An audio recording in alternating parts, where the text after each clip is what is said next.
So when I met John, he already had 2 dogs and we wanted to get a dog together, so we found Manny. He was a tiny little run, about 4.5 months old, the run of his litter. So he was really small and really sweet. Yeah, he was just super happy and super cute. We love him. He's got such personality. He makes funny noises. He's so fun to be around. He's hilarious.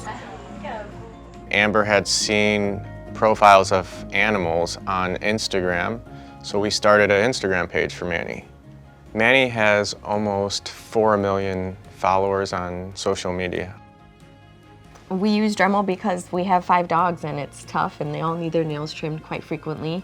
I wanted to try it because I'm not good at cutting their nails. We wanted to try something different.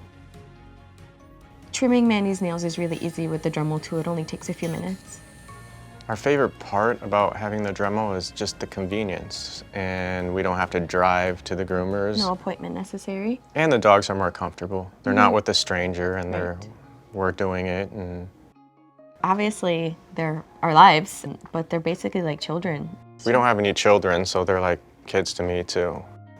It's always fun to go home to 5 dogs happy to see you, and they act like they haven't seen you in years. They're always happy regardless of your mood, and they're always trying to cheer you up.